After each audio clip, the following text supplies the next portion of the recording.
আল্লাহ, এবারের মতো ইংরেজি পরীক্ষায় পাশ করে দাও। হায় আল্লাহ, এগুলা কি? কাম সারছে, কেন যে পড়লাম না। যাই হোক, শুরু করি। অ্যান্সার টু দ্য কোশ্চিন নং 4। He has been studying for morning. না, ফ্রম মর্নিং।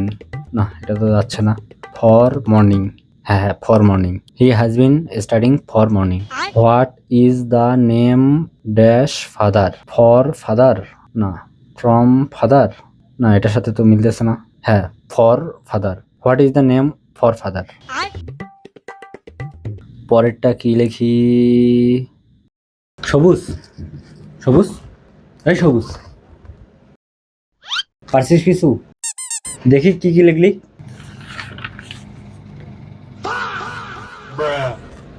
বোকা চোদ। এই হচ্ছেটা কি? আচ্ছা, দেখি তো প্যারাগ্রাফ কি আসে। Tree plantation. Tree plantation.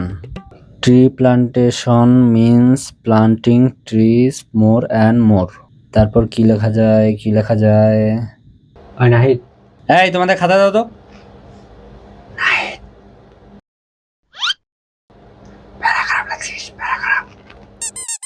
খাতাটা ভাষা।